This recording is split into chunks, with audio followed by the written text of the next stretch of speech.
अस्सलाम वालेकुम। Tonight with Shaheen के साथ मैं हूं डॉक्टर सैयद शाहीन अब्दुल्ला। आज एक अहम इंकशाफ के हवाले से बात करूंगा। चाइना की इंटेलिजेंस एजेंसियों ने इस बात का सुराग लगा लिया कि किन हालात की वजह कर या किन हालात में जो है वो कोरोना डिज़ास्टर को सारी दुनिया में फैलाया गया था।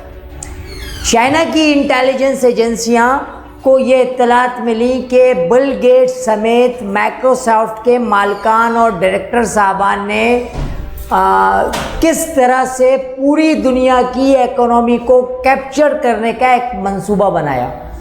इस मंसूबा में बरतानिया, अमेरिका भी शामिल थे। इस मंसूबे का मकसद पूरी दुनिया की इकोनॉमी को एक यानी दरिया को कूजे में बंद करना, सारी दुनिया की इकोनॉमी को लैपटॉप के माइक्रोचिप में मुक़ीद करना। अच्छा, इन तमाम बातों के लिए, इन तमाम चीज़ों को इम्प्लीमेंट करने के लिए जिस चीज़ की ज़रूरत थी वो था मीडिया। मीडिया बुनियादी तौर पे यहूदियों का बहुत पुराना हथियार है। मीडिया की सैटेलाइट की तमाम बड़ी एजेंसियां यहूदियों की मरहून मिन्नत है या उनके फाइनेंस से चल रही हैं। सैटेलाइट कंपनियां यहूदियों की हैं।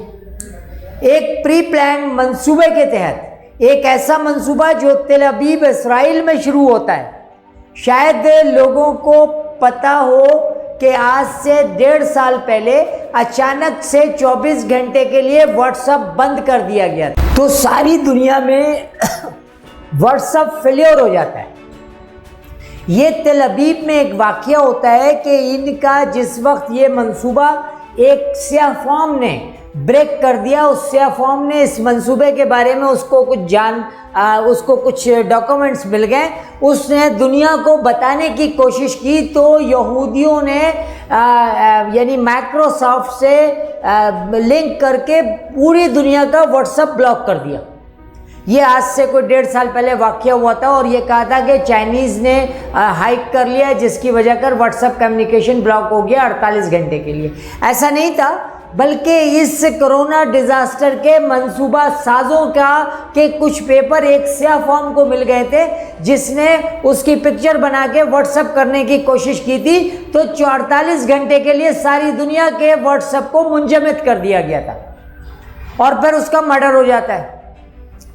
यानी कहने का मकसद ये है कि ये घिनौनी साजिश यहूदियों ने कादियानियों के साथ मिलकर बनाई, और इस साजिश का जो मेन यानी जो इस साजिश से जिसको विक्टिमाइज करना था वो मुसलमान थे और दुनिया की बिजनेस क्लास थी। शायद मेरे कारीन के इल्म में हो कि माइक्रोसॉफ्ट के मालिक बिल गेट्स पे अमेरिका के एक डिपार्टमेंटल स्टोर के गेट पे हमला होता है।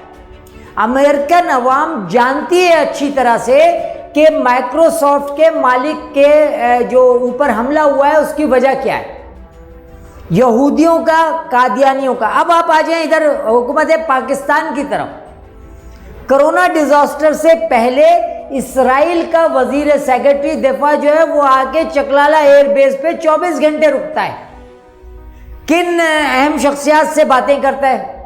तीसरी चीज़ देखें, कादियानियों के लिए एक कानून है कि कादियानियों को मुसलमान तस्लीम नहीं किया जा सकता है।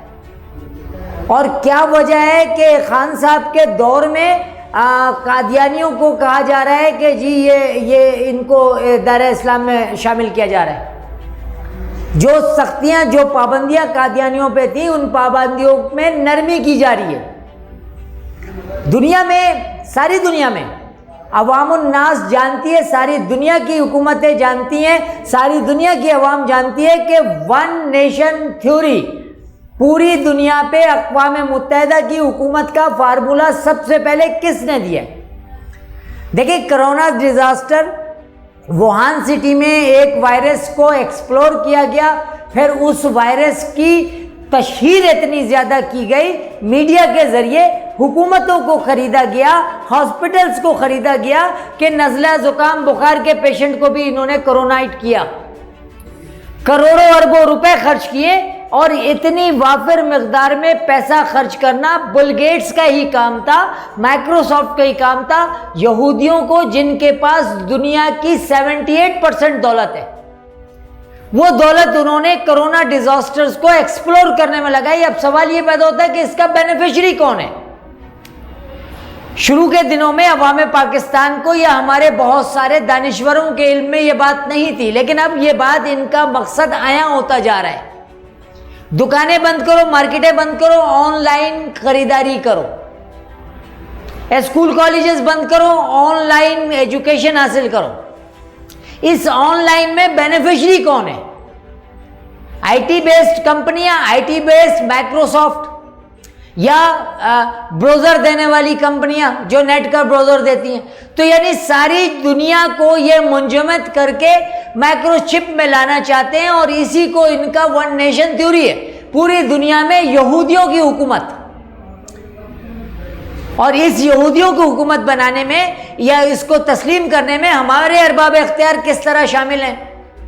देखें, हुकूमत पाकिस्तान वजारत सेहत हर सरकारी अस्पताल में उन्होंने टारगेट दे दिया कि रोज आपके पास 20 से 26 पेशेंट कोरोना के एडमिट होने चाहिए।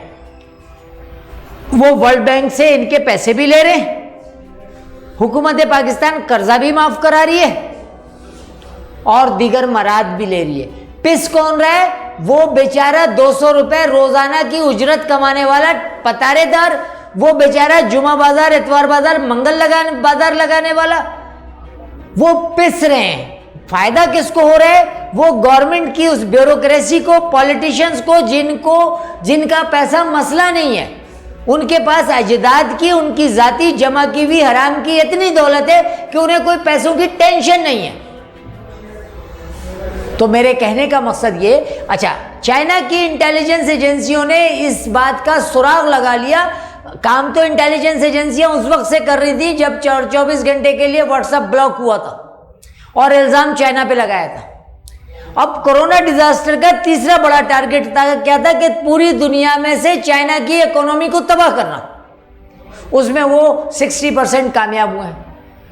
लेकिन चाइना के अवाम अपने वतन से, अपने मुल्क से इंतहा से ज़्यादा मोहब्बत करते हैं। चाइनीज़ अवाम ने अपनी मेहनत से साबित किया कि उन्होंने इसके साजिश को बेनकाब भी किया और अब वुहान सिटी समेत चाइना के अक्सर शहर कोरोना फ्री शहर हैं। उन्होंने उस मीडिया के ज़रिए जो माइंडसेट में कोरोना डिज़ास्टर को डाला जा रहा था, सबसे पहले हुकूमत चाइना ने जो काम किया वो कोरोना की तशहीर बंद की। फिर अपने हॉस्पिटल्स में उन्होंने कहा जी COVID-19 का पेशेंट जो होगा आप उसी की ट्रीटमेंट करेंगे, नज़ला जुकाम बुखार वाले को अब COVID-19 में नहीं डालेंगे। तो उन्होंने कोरोना डिजास्टर को ख़त्म किया। उन्होंने वो पैसे कोरोना के प्रोजेक्शन पे नहीं लगाए बल्कि सैनिटाइजर बनाने में लगाए। उन्होंने वो उन पैसों से अपने शहरों को सेव किया, अपने बस स्टॉप को सेव किया, अपने पब्लिक प्लेसेस को सेव किया। उन्होंने उस पैसे से कोरोना को एक यूं समझ लीजिए जिन बनाने में वो पैसे मीडिया पे खर्च नहीं किए। तो कोरोना की जो साजिश थी वो बेनकाब हो गई। इसके बेनिफिशरी आने वाले वक्तों में साबित होगा कि कौन सा डॉक्टर, कौन था, किस हॉस्पिटल ने क्या किया, ये आने वाले वक्तों में पता चलेगा। बहरहाल अवामुन्नास को, खसूसन मुसलमानों को कोरोना से की इससे ज़्यादा कोई अहमियत नहीं है जैसे नज़ला और बुखार। लेकिन मीडिया के ज़रिए माइंडसेट में कोरोना को एक डिज़ास्टर बनाया, एक वबा बनाई, एक आफरीत की शक्ल दी और शक्ल देके इसका फ़ायदा यहूदियों और कादियानियों ने उठाया। टुनाइट विद शाहीन के साथ से शाहीन अब्दुल्ला को इजाज़त दीजिए। अपना, अपने पास पड़ोस का, अपने अजीज़ व अक़रबा का बहुत ख्याल कीजिएगा। बहुत शुक्रिया।